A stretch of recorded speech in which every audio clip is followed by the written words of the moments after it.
In this video, we're covering a pretty interesting option that you have against the move of d4, and this is going to be especially useful for you Pirc Defense and King's Indian Defense players. We're starting out with this move of d4. Now, this is really a Pirc Defense invitation. Like if white plays a move like e4, okay, we play knight f6, we're putting pressure on that pawn.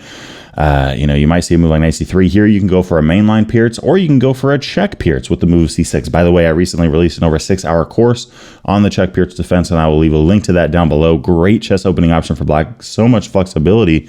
And that's something that you can get by playing this move of d6 against the move of d4 if white ends up transposing and going, you know what, I'm just going to take the center. Well, guess what? Now they're in your territory playing against the Pirc Defense, and they're a d4 player, so they're probably not quite up to par with exactly what they should be doing.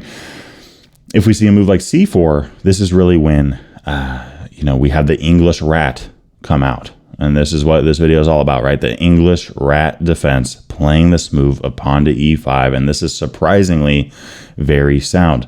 I do want to mention, right, white doesn't have to play e4 giving us the Pirc. They don't have to play c4 giving us the English rat. If they play a move like knight f3, putting more pressure on that e5 square, then we probably have to go into a King's Indian Defense, which is why I mentioned why this is probably going to be good for you King's Indian Defense players and you Pirc Defense players. If you're just trying something new, maybe you'd rather have an English rat than a King's Indian Defense. Maybe you'd rather have a Pirc Defense than a King's Indian Defense.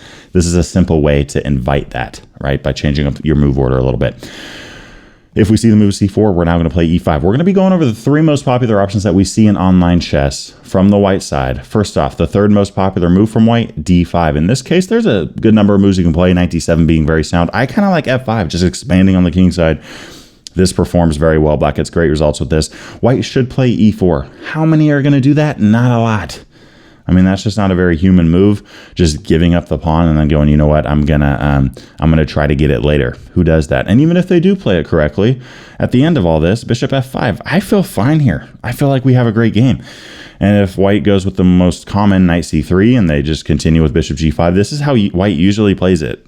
Taking off the knight, playing e4, bishop d3. Well, we can play f4 now, right? And that's not the only move that we have. In fact, engine moves that are very high on the list include moves like knight a6, queen e8, g6. But I kind of like the move of f4, right? Shouldering that pawn forward, making it so this pawn really has no leverage over our f pawn, and we're just going to play some fun attacking chess. And yes, the engine does say that black is objectively better here. Now we take a step back to that original English rat move with the move of pawn to e5. What about this move knight c3? This is the 2nd most popular option from white. In that case, we can capture on d4 and just kick that queen around. Usually white will go back to d1. I do want to mention if white throws in a check here on e4, it's not good. We just play bishop e6, and then right in the next turn, we're able to kick that queen around. I just don't know what white's doing here that's helping them, because there's not anything they're doing that's helping them. Knight c6, queen d1. This is what they usually go with. In that case, we can play g6. I like this line a lot. Playing bishop g7, fianchettoing that bishop fast, and we have a great game here. Great position.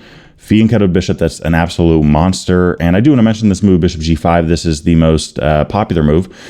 And against that, what we should do, well, take on c3, right? This is actually a computer line. Not the only thing you can do, but this is a strong option. Playing f6, it looks a little bit weird, but once you start developing a little bit, you realize that, sure, they have the bishop pair, but in return, we're playing up against double isolated pawns. Maybe we're going to play bishop a6 and knight a5 going after that pawn on c4 at some point. But this is just hard. If you look at the queen side of the board and the fact that we have d6 and b6 clamping down on c5 so that pawn can't try to trade off for something, this could be hard for white to work with.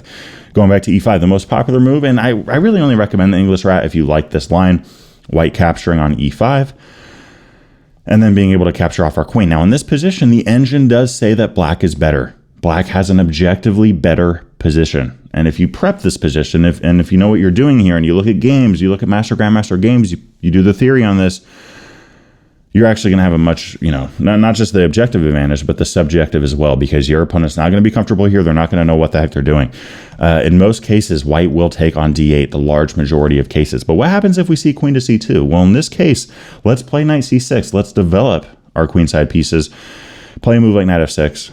If a3, we can play g6 here. This is a great way to play it. Bishop f5, attack that queen. Okay, this is one of the ways that you can go about this. If a move like queen b3, this might look a little bit concerning, but it turns out after knight d7, you can't take on b7 without running into knight a5. Our whole idea here, if you want to run away to f3 or something, if you want to give us that b3 square, great. We're going to play knight b3, attacking the rook, attacking the bishop. You can't defend the bishop with the rook because guess what? Our bishop's attacking b1. If queen b5 trying to stop that, c6, kicking your queen back. Guess what we're doing? Kicking your queen back. After that, we can trade off queens, and okay, we're in b3 anyways. This position is absolutely resignable for the white side. Going back to bishop f5, if white plays e4, well, now you just weaken d4. We'll take it. And after queen a4, I'm kind of surprised here to see that bishop d7 is actually not the engine move. It's queen d7. I mean, yeah, if the queen actually wants to capture back, we can take with the knight, offering up our bishop, but then looking to get that rook if they do take off our minor piece. And if they take on f5 right now, we're going to capture off the queen, throw in a check, take the rook. This isn't always great, right, to give up the exchange or whatever just to get a rook in the corner, because sometimes your knight's trapped up. In this case, b3, a3 was played. So it's going to be very hard, in fact, impossible to trap this knight. The very next turn, we're going to be able to play knight b3, get our knight the heck out of there, and we're in business. But let's say white does go with the overwhelmingly most popular option of taking on d8. We capture back with the king, and again, we have a better position here. Generally speaking, you know, try out different setups. Generally speaking, playing something like bishop e6 and knight d7 and f6 could be a great idea, as well as c6. What are we doing here? We're neutralizing both of their knights. Neither of their knights can come to our side of the board. And even if they try to with a move like knight a4 or knight h4, where are they going? I don't know. We can play a move like king c7. Sure, you get to castle, but our king is more than safe. We can play a move like a5 as an example. We have ideas like h5, maybe g6, maybe g5, maybe knight h6 and knight f7. We're going to play solid here. We have great vision with that dark squared bishop. And yeah, I mean, we're just playing solid chess from here. So let me know what you think of the English route. It's obviously a little bit weird and has a little bit of a weird name, but let me know.